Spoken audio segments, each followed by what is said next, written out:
Kita akan baca sama Efesus 6 ayat yang ke-18. Yang sudah menemukan boleh katakan amin. Efesus 6 ayat yang ke-18. Yuk kita baca sama-sama. 1, 2, 3 ayat. Dalam segala doa dan permohonan berdoalah setiap waktu di dalam roh. Berjaga-jagalah di dalam doamu itu dengan permohonan yang tak putus-putusnya untuk segala orang kudus. Hari ini kita belajar dari nasihat Paulus kepada jemaat yang ada di Efesus dan juga kepada jemaat Gereja Baptis Babaton. Pesan Paulus, pesan firman Tuhan lewat Paulus kepada kita semua malam hari ini untuk kita menaikkan, untuk kita berdoa setiap waktu di dalam roh dan berjaga-jaga di dalam doamu itu dengan permohonan yang tak putus-putusnya untuk segala waktu. Nah, di sini ada kata yang hampir mirip ya Bapak Ibu. Setiap waktu, lalu berjaga-jaga, tak putus-putusnya. Nah, ini makanya kenapa disebut doa itu napas hidup orang percaya. Karena kita nggak bisa berhenti bernapas ya. Kita nggak bisa berhenti bernapas. Jadi doa yang kita adakan pada malam hari ini namanya apa? Doa bersekutu bersama-sama. Jadi kalau kita bicara jenis doa, ada doa pribadi, ada doa bersekutu atau doa bersama-sama. Tapi doa bersama-sama ini mungkin momentum ya. Momentum. Waktu kita hari Rabu, waktu kita ada KPW atau komunitas ya. Waktu kita ada pertemuan-pertemuan doa, itu bentuknya itu momentum. Ada momen-momentumnya gitu ya. Tapi kalau doa secara pribadi itu kita berdoa tidak putus-putus ya. Seperti napas. Napas nggak ada putus-putusnya ya. Napas itu terus ya, waktu kita tidur juga bernapas, kerja, makan ya, itu bernapas. Nah, kenapa disebut doa itu napas orang percaya? Karena tidak putus-putus didoakan. Lalu napas itu dua arah ya. Siapa di sini bernapas hanya searah, hanya menghirup aja gitu, nggak mengeluarkan. Kita itu ada menghirup, ada mengeluarkan. Itu juga prinsip dari doa. Doa itu adalah komunikasi dua arah. Bukan hanya kita minta, memohon, menaikkan permohonan dan permintaan kepada Tuhan. Tapi yang namanya doa adalah kita juga mendengar dari Tuhan. Ya. Lalu yang paling penting di dalam ayat ini adalah berdoa di dalam roh. Ya. Sekitar 8 minggu kita belajar tentang pneumatologi. Jadi siapa Roh Kudus dalam hidup kita. Nah, ini waktunya kita juga mempraktekkan pribadi Roh Kudus di dalam setiap hembusan doa-doa kita, ya. Tarikan dan hembusan dalam doa-doa kita. Nah, apa yang dimaksud dengan berdoa di dalam roh, Bapak Ibu? Sekali lagi saya tekankan, berdoa dalam roh itu bukan berarti orang itu berdoa menggelepar-gelepar, orang itu berdoa dengan bahasa roh, bahasa yang tidak diketahui. Bukan itu, ya. Tetapi doa yang dimaksud di sini adalah kita berdoa dengan dikuasai oleh Roh Kudus. Amin. Doa yang dituntun oleh Roh Kudus. Karena waktu kita berdoa ada penuntun-penuntun di dalam doa kita. Ada orang berdoa dituntun oleh keinginannya. Benar ya? Kemauannya, ambisinya. Ya. Ada orang berdoa dengan merayu Tuhan, gitu ya. Ada orang berdoa dengan menggunakan Tuhan untuk tujuannya, gitu. Jadi doa-doa seperti ini bukanlah doa di dalam roh. Ada orang berdoa dengan logikanya, betul ya? Dengan menggunakan logikanya. Kita memang Tuhan kasih berpikir. Tapi di atas pikiran kita itu harus ada Roh Kudus yang menguasai. Tuhan memang bekerja dengan logika ya Pak. Makanya Tuhan bilang, kasihlah Tuhan Allahmu dengan segenap hatimu dan segenap jiwamu dan dengan akal budimu, gitu ya. Tapi jangan sempat logika kita mengalahkan pimpinan roh. Nah, ketika kita berdoa dengan logika kita, dengan mengutamakan ambisi kita, kita berdoa dengan menggunakan Tuhan untuk maksud kita, tujuan kita, itu berdoa bukan di dalam roh, Pak. Tuhan, jadikan aku kaya Tuhan, supaya tetanggaku, saudara-saudaraku tidak memandang aku sebelah mata lagi. Supaya orang-orang tidak pandang aku remeh lagi. Supaya kalau aku ngomong itu didengar orang semua Tuhan. Tuhan tolong Tuhan, Tuhan tolong Tuhan. Itu doa dalam roh atau dalam apa ya? Itu dalam daging ya, berdoa di dalam daging. Tuhan, hajar orang ini Tuhan. Dia sudah tidak sopan sama saya. Pukul dia Tuhan, hajar dia Tuhan. Itu namanya berdoa dengan amarah. Ya. Untuk menghakimi orang lain, ya. Itu bukanlah doa di dalam roh. Atau kita berdoa kepada Tuhan, Tuhan, aku kan udah kasih perpuluhan Tuhan. Aku kan sudah rajin melayani Tuhan. Aku kan sudah baik sama si Anu, baik sama si A, si B, si C. Sekarang Tuhan tolong kabulkan doaku Tuhan. Kalau Tuhan nggak kabulkan, besok saya nggak akan lagi mau setia rajin melayani, setia beribadah. Saya nggak akan lagi baik sama siapapun dalam hidup saya. Itu juga berdoa dengan cara apa? Dengan cara menggunakan Tuhan untuk tujuan dirinya sendiri. Meskipun sehebat apapun dia doa ya, mungkin orang-orang yang tadi saya sebutkan modelnya berdoa, di jam doa dia berdoa, di persekutuan doa sekota dia ikut ya lalu di doa BPD dia ikut ya, di doa GGBI dia ikut ya, semua doa dia ikutin. Tetapi kalau bukan doa dalam roh, semuanya nol, saudara. Karena itu malam hari ini kita belajar bersama-sama bagaimana yang dimaksud Tuhan berdoa di dalam roh. Ya, berdoa di dalam roh itu berarti kita berdoa dengan unsur Allah. Apa unsur Allah? Bukan lagi dengan ambisi kita, bukan lagi dengan logika atau cara kita, bukan lagi dengan maksud tujuan kita, bukan lagi dengan hikmat manusia, tetapi kita berdoa dengan hikmatnya Tuhan, kekuatannya Tuhan, tujuannya Tuhan, caranya Tuhan. Mungkin saudara tadi berdoa, Tuhan berkati saya Tuhan, supaya lewat berkat Tuhan berikan saya rumah Tuhan, supaya lewat rumah yang Tuhan berikan ini nanti saya menggunakan rumah saya menjadi rumah doa bagi Tuhan. Lewat rumah saya rindu membuka persekutuan, komunitas KPW, sehingga nanti tetangga saya, saudara-saudara saya, kenalan saya mengenal Tuhan lewat rumah ini. Itu namanya berdoa di dalam roh. Karena apa? Tujuannya bukan tujuan diri kita. Amin. Tujuannya adalah tujuan Tuhan.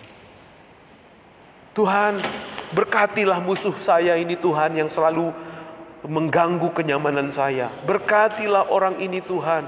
Buat dia mengalami kasih Tuhan dalam hidupnya, supaya dia makin hari makin mengalami kasih Tuhan. Itu namanya berdoa di dalam roh. Berdoa untuk maksud Tuhan, untuk tujuan Tuhan. Ya.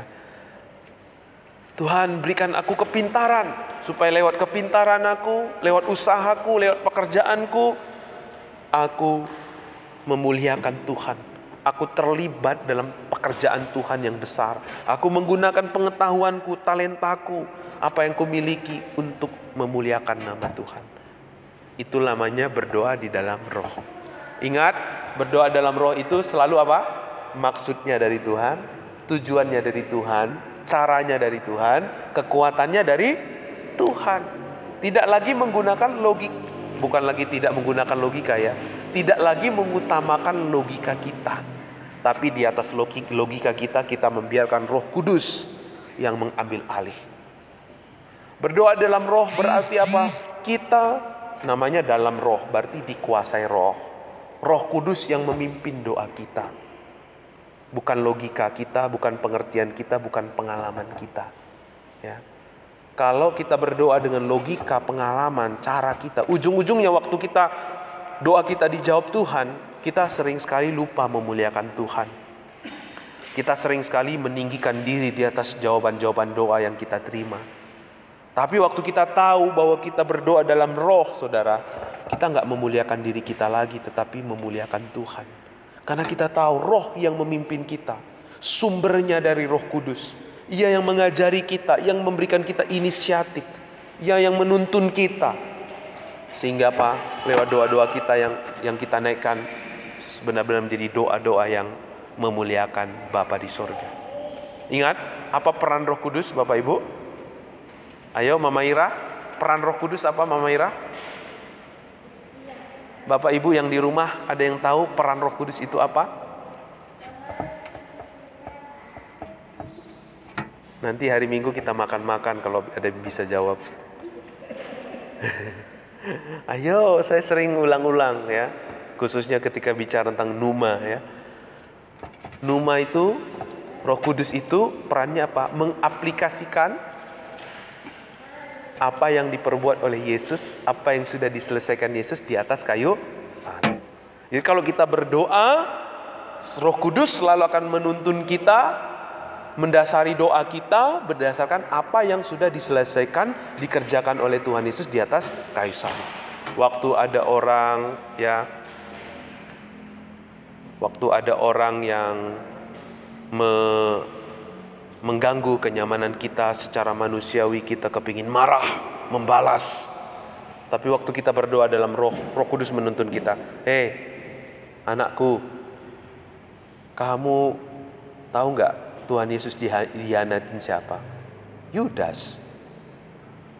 Tapi Tuhan Yesus mengasihi Yudas nggak? Iya, mengasihi Yudas. Tuhan mengasihi kamu nggak? Iya, Tuhan mengasihi aku. Berapa kali kamu sudah mengkhianati Tuhan? Oh iya ya.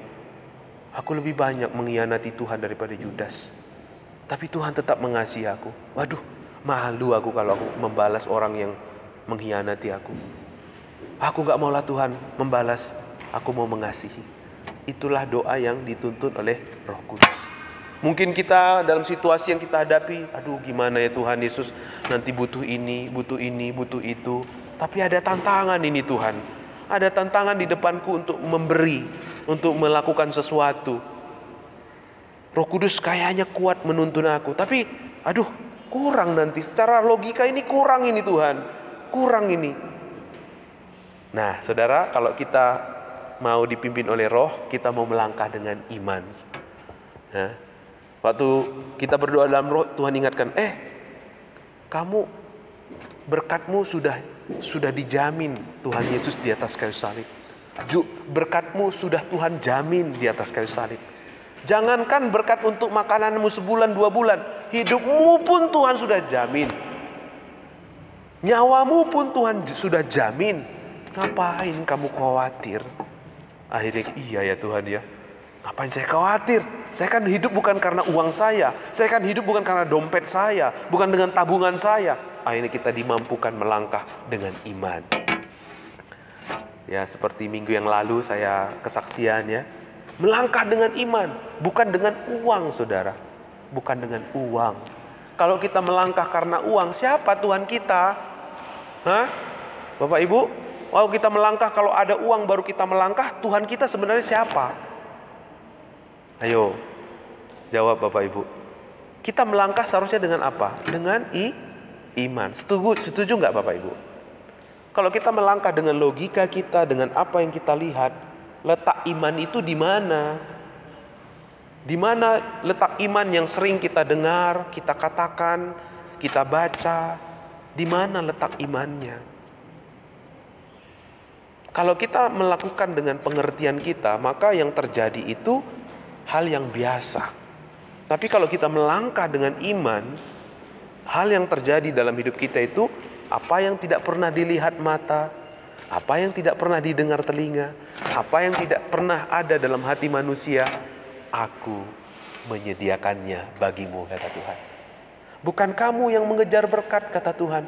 Aku yang memerintahkan berkat-berkat turun dalam kehidupanmu. Amin, Bapak Ibu. Amin, puji Tuhan. Nah, jadi rahasia doa yang tidak boleh kita lewatkan adalah berdoa di dalam roh. Sudahkah doa-doa yang kita naikkan selama ini adalah doa yang dipimpin oleh roh? Kalau doa yang dipimpin oleh roh akan membuat kita semakin hari serupa dengan Kristus. Kalau doa yang kita naikkan setiap hari adalah doa yang berdoa di dalam roh, akan membawa kita menggenapi maksud-maksud Tuhan dalam hidup kita. Akan ada kesaksian yang hidup melalui kehidupan kita. Akan ada mulut yang menceritakan keajaiban dan kebesaran Tuhan di dalam kehidupan kita. Pertanyaannya, mau nggak kita dalam gereja kita melihat keajaiban, kebesaran Tuhan? Mau nggak dalam keluarga kita nyata karya Tuhan yang luar biasa? Satu rahasianya Bapak Ibu, berdoa di dalam roh. Amin. Saya beberapa kali ya dengan istri ya, saya ingat beberapa tahun yang lalu itu kami juga ada keperluan apa gitu ya. Salah satunya kita buat KPW waktu itu di rumah ya. Ini kayaknya udah akhir bulan gitu ya. Waktu mau dibuat ambil di ATM itu kalau nggak salah 90.000 atau berapa ya Mak di ATM itu. Saya waktu ngambil itu saya bilang, dalam nama Yesus Tuhan isi. Ternyata 2 hari lagi ada seorang anak Tuhan yang mentransfernya lebih daripada cukup, saudara. Ya, lagi-lagi dia adalah bukan orang yang dekat dengan kami gitu ya. Nggak tahu keadaan kami nggak pernah cerita. Kami itu butuh ini, butuh itu, nggak pernah meminta, saudara. Tapi kalau kuasa Tuhan bekerja, ya kalau kita berdoa dalam roh ya, ada mujizat Tuhan yang akan menyertai kita, akan mengikuti kita. Amin, Ko Geral. Amin. Nah, sekarang caranya bagaimana supaya kita bisa berdoa di dalam roh? Supaya kita tidak lagi berdoa dengan logika kita, dengan pengertian kita, dengan kekuatan kita, dengan ambisi kita. Karena itu semua adalah kedagingan. Rahasianya adalah mari kita memberi makan roh kita. Di dalam diri kita ada kedua kekuatan, yaitu Roh Kudus, keinginan roh dan keinginan daging. Kalau kita memberi makan keinginan daging kita, maka sulit untuk kita berdoa dalam roh. Tapi kalau kita memberi makan roh kita, maka roh kita yang akan menang. Kita akan cenderung, makanya kita katakan apa? Roh memang penurut tetapi daging lemah, ya. Roh memang penurut tapi daging lemah. Kita tahu yang baik, tahu yang Tuhan kehendaki, tapi kita sering tidak punya kekuatan untuk melakukannya. Karena apa? Daging lemah. Nah, karena itu supaya roh kita yang menang, kita memberi makan daging. Kita memberi makan roh kita. Dengan cara apa? Dengar firman, sharing, dengar kesaksian, ya.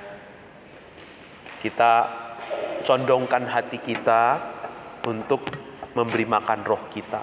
Nah, di situ kita akan melihat Roh Kudus sendiri yang memampukan kita mengikuti tuntunannya untuk kita menaikkan doa-doa di dalam roh dan kebenaran. Demikian Bapak Ibu, renungan kita pada malam hari ini. Biarlah mendasari doa-doa kita. Mulai detik ini biarlah lahir pendoa-pendoa di dalam roh, ya. Orang-orang yang setia berjaga, ya. Roh kita connect dengan roh Tuhan, komunikasi, ya.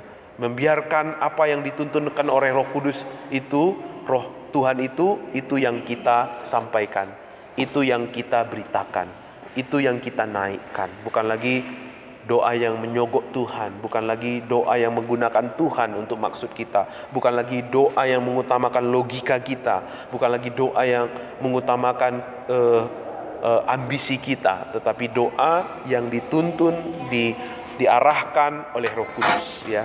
Kadang-kadang kok saya berdoa itu tadinya nggak kepingin doain, tapi Roh Kudus ingatkan. Nah, kadang-kadang kita waktu berdoa itu Makanya waktu doa kita benar, doa itu akan membawa kita semakin hari serupa dengan Kristus, menjadi pribadi yang diubahkan oleh Tuhan. Makanya ada satu ilustrasi Bapak Ibu penutup, kok seseorang komplain ya, kok doa-doa saya itu kayaknya saya sudah lama berdoa, tapi kok doa-doa saya kayak biasa-biasa aja gitu ya. Kok kayaknya nggak ada sesuatu yang terjadi. Karena saudara, doa itu bukan mengubah orang, tapi doa itu adalah mengubah kita. Amin. Waktu kita berdoa kepada Tuhan, di situ kita menyelaraskan hati kita dengan Tuhan. Kita memberi makan roh kita. Ya, kita berdoa dalam roh yang membawa kita mengenal pribadi Tuhan yang mengubahkan kita hari demi hari. Amin. Kita berdoa. Bapa, biarlah firman-Mu yang kami dengar malam hari ini membawa kami menjadi doa-doa pribadi-pribadi yang mengalami terobosan di dalam doa. Kami tidak hanya sekedar semangat dalam bersekutu di dalam doa, tetapi kami menjadi orang-orang yang bersemangat dalam berdoa di dalam roh, berjaga-jaga, berdoa dengan tidak putus-putusnya di dalam roh. Terima kasih Tuhan buat berkat firman kebenaran-Mu malam hari ini. Terpujilah nama-Mu Tuhan, dalam nama Yesus kami berdoa. Amin.